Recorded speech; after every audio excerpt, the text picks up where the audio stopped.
My name is Pastor Shafer. I'm the senior pastor here at Mount Olive Lutheran Church in Santa Monica, and this is Hope Matters. Hope Matters is Mount Olive's weekly program during which we talk to interesting people from around the community and around the nation and even around the world about the theme of hope, because we believe that hope matters. My guest today is the Reverend Dr. Marj Funk-Pihl, who is assistant to the bishop here in the Southwest California Synod, and is a newer friend of mine. And Marj, thank you for being with us today. Thank you for having me, Eric. It's good to be with you. Now, I was able to introduce you as the Reverend Doctor. You are a newly minted doctor, is that correct? I am. Last June. It feels like a long time ago because 2020 was forever long, but what was your doctor? It was Doctor of Ministry, right? No, it's a doctorate of intercultural studies. Aha. And what was your specialty or your emphasis there? Congregational vitality. Aha. Okay. We can talk about that. Wonderful. Yeah. So you just got some sun coming in on the side there. And people keep coming in. There's a big food giveaway going on as we're talking. Oh, okay. There always is a food giveaway at Mount Olive right now. So that's what Mount Olive. So Marj, you are the assistant to the bishop in the Southwest California Synod. We have viewers who know about ELCA structure and those that don't. So what does an assistant to the bishop do? Well, there's different types of assistant to the bishops, and I am a director for Evangelical mission and an assistant to the bishop. So structure of the ELCA wise, there's 65 bishops, one per synod, geographical area, and one DEM per synod. Bishops are elected by the people of the synod, but DEMs are hired by the bishop and churchwide, the central expression of the church. So the idea is that the emphasis of the DEM is congregational vitality, to help congregations be strong, whether they're new starts or existing congregations, to help them strengthen their relationships with God, with one another, and with their neighborhood. And so funding that from the center of the church and deploying us out rather than having that rely on a synod funding is kind of the idea. And so then we all can learn from each other because we're all from a network, we're all part of a network and can work together. So we work together with the Office of the Bishop in each synod. So Southwest California is my place. And I'm from LA, so that was a good fit for me. So it wasn't new to you to be here? No. So what does a typical day look like for an assistant to the bishop? I mean, in non-COVID times, I guess we should say. Right. Oh, sure. Yeah, I didn't COVID times we're on Zoom. In non-COVID times, what would a typical day look like for you? Well, I think part of what's exciting about the call is that there's not really a lot of typical days. Normally, I would be meeting with pastors that are either developing congregations or pastoring existing congregations and trying to help them. My doctorate was on vitality because I developed a process called Living the Resurrection, which is a long-term process to help congregations strengthen relationship with neighbor. So the typical day, some of it is just helping the synod bring the mission of God forward and all the details that are involved in that. And some of it is my own projects with other synods. And then every once in a while going to Chicago for meetings or whatever. But now we just do everything on Zoom. So it's a lot of sitting in my little room. Well, and I've been part of your work working with some of the faster growing and larger congregations in the Synod, and Mount Olive, for those of you that aren't Mount Olive folks, is what a couple of years ago was the second fastest growing congregation in California, percentage-wise, not number-wise. Yeah. But still, that's wonderful. And right. We about half our members are new since I've come here. So that's excellent. Yeah. And young, which is very nice too. And a mixed race, which is also very nice. So it's really all of those things are young and diverse. It's all good. So it's been good and all that stuff. So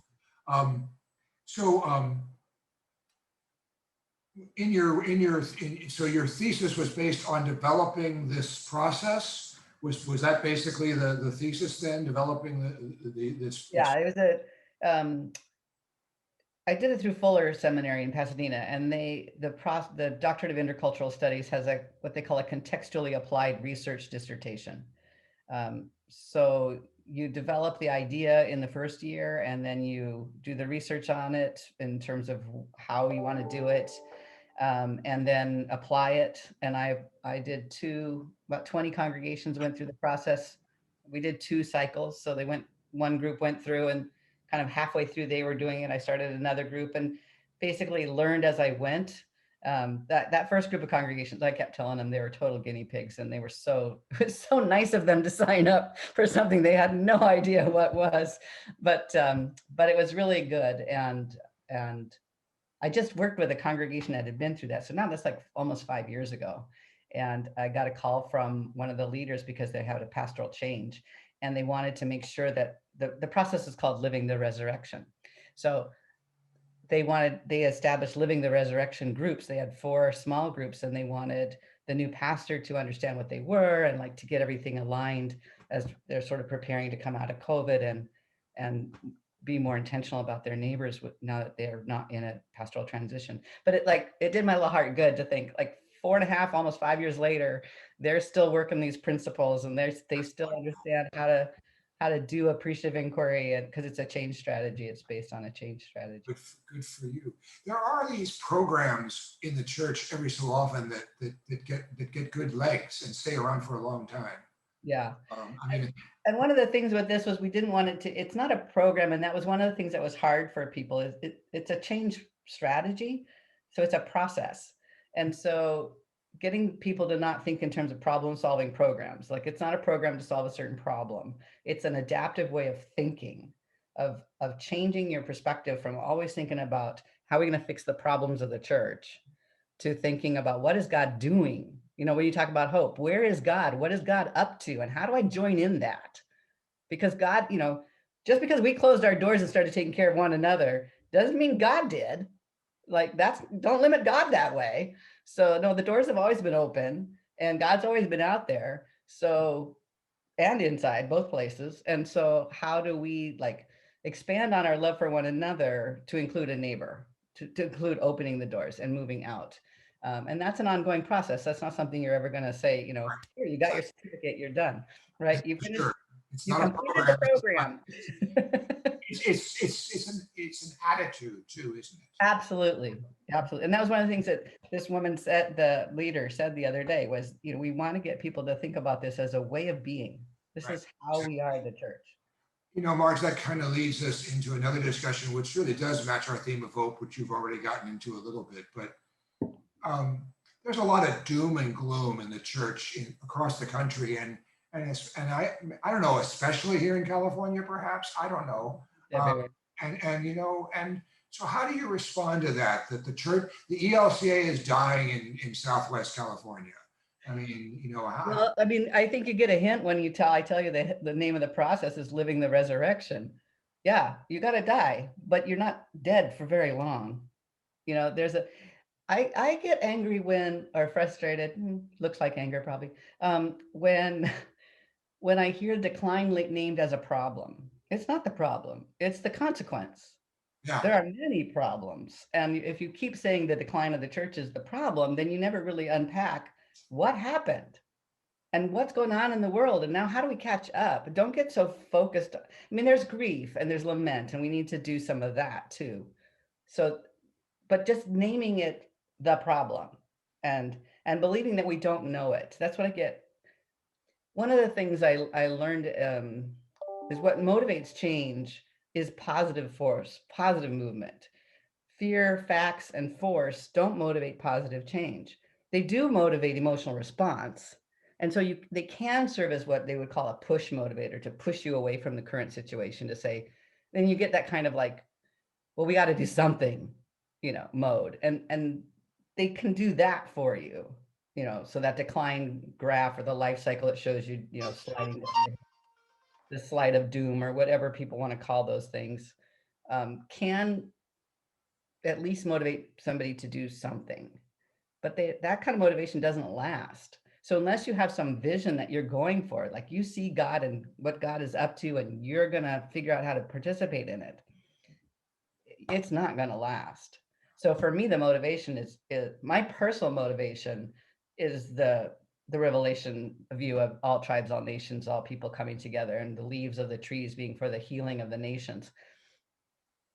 And that's where I get hope. But there's a lot of other things that can motivate you to a forward vision.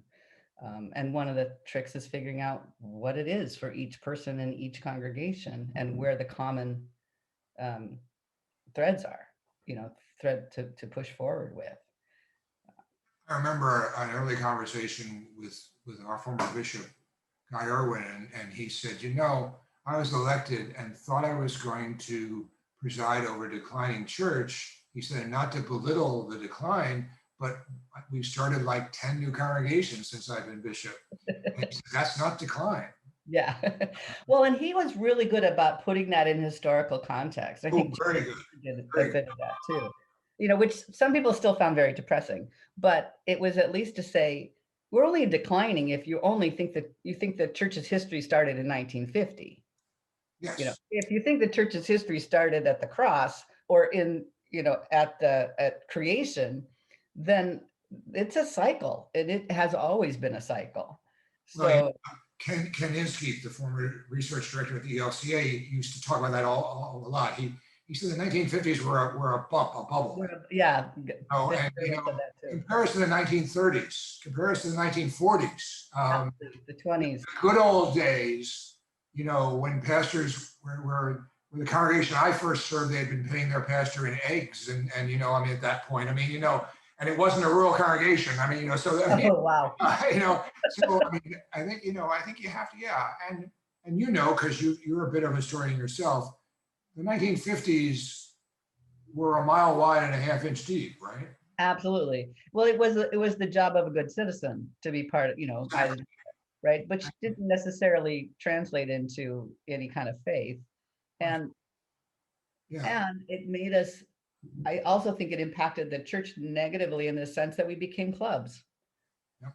Because if everybody's supposed to be part of it, then you're part of this club. And then that's kind of the beginning of when we really started turning into ourselves. And it was love God, love one another. And we really compacted love neighbor, love one another into the neighbor is the person sitting next to me in the pew. The neighbor isn't this person I don't know, or this person that looks differently than me. And if you look at, I think it was in the early 90s, Bill Bishop wrote a book called The Big Sort, where he talks about the early 90s as this time that thousands, I think hundreds of thousands of people moved across county line. And in the process of moving, further created isolated groups. Like they moved into neighborhoods where people look like them. And it wasn't a conscious decision. It's sort of Maslow's safety belonging kind of level. I'm looking for a new place and I'm looking at homes and neighborhoods and I'm going to go where I feel comfortable without necessarily recognizing that the reason I feel comfortable is because everybody there looks like me. And then you end up in these bubbles. And, church growth movement really capitalized on that. And basically they used the principle from behavioral science called the homogeneity unity principle, which was like basically attract people who look like you because they're the kinds of people who want to be part of the same club. And people don't want to cross cultural lines when they want to think differently.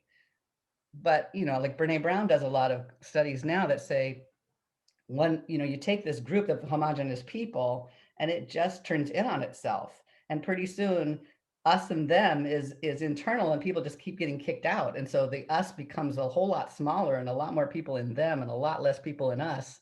And all of a sudden isolating turns into alienating. And that's what we see on, the Epiphany, what do you call it? Surge of the Capitol, whatever the hell that was. Oh, I was going to say, that's exactly what we saw there. Right. We see it all over because instead of just being, and one of our pastors said that to me the other day, she says, I'm worried we're slipping into from isolation into alienation because I'm hearing my people being suspect of each other. Instead of just wondering where they are or worrying about them, they're suspicious. Like maybe they're sick or maybe they're gone or maybe, right? So, and that's the first step into alienation. Right. So I mean, we just see that played out in spades. So this vision of God, the kingdom of God, where all nations, all tribes, and all people gather together in the light of Christ, that's a countercultural view. That is not how we function. So it's a very intentional process to open up and love neighbor and embrace difference. And it's a huge blessing. It's the whole point, blessed to be a blessing, cross cultures, cross nations. But somehow, I don't know if it was evolution or what, but somehow in the initial design of humans, this sort of like prejudice against what's different is what we have to evolve above. So to draw this to a close, to talk a little bit about the theme of hope, what gives you hope in your life and your ministry in 2021? Here we are. I know, that's crazy, right? Well, a lot of what I just said, that vision of the kingdom of God, but also seeing people grasp it and get it and say, amen, absolutely, that's what I've always thought. And then didn't realize all the forces that were at play in culture, the cultures outside the building and the cultures within the church that were keeping that from happening. And so as they start to peel that away and realize the neighbor is not really scary and they actually want to talk to you. And I'm not even I know this probably doesn't look like it, but I'm not really an extrovert. So I'm with them, I think part of why my living the resurrection process is successful or whatever is that I look like the people in our churches. We're mostly women about my age, right? And older. So we all go at it together and like, oh yeah, we have the same kind of, 60s era youth and 70s era teenage years and, that type of stuff. So I think that people resonate with that. That's all. I mean, like getting that call from the person who did Living the Resurrection 4.5 years ago. That's hopeful. It's like, wow, this, people are, not everybody, but some people are getting the concepts and moving forward. And like you said, the new starts are amazing. All of our new starts are diverse. They're all started by people of color for congregations of color who are queer affirming, and like they're amazing. And with amazing leadership that I've seen. I mean, I'm impressed. Well, I'm actually impressed with the younger clergy across that I've seen across the Synod and across the ELCA. Some of the folks we even talked about before we began recording. I mean, it's an interesting time to be the church, and a hopeful time. Anyway, well, thank you so much, Marj, for being with us today. On Hope Matters. We appreciate the time. Thank you for having me, Eric. This has been Hope Matters, a production of Mount Olive Lutheran Church here in Santa Monica, California. Our guest today has been the Reverend Dr. Marj Funk-Pihl, who is assistant to the bishop here in the Southwest California Synod of the Evangelical Lutheran Church in America. We're so glad that Marj has been with us. We look forward to seeing you again next week. Each week we present a new guest who talks about hope in their lives and in the world, because we believe that hope matters, and we believe that we have got a hope. Hope to see you next week. Thank you.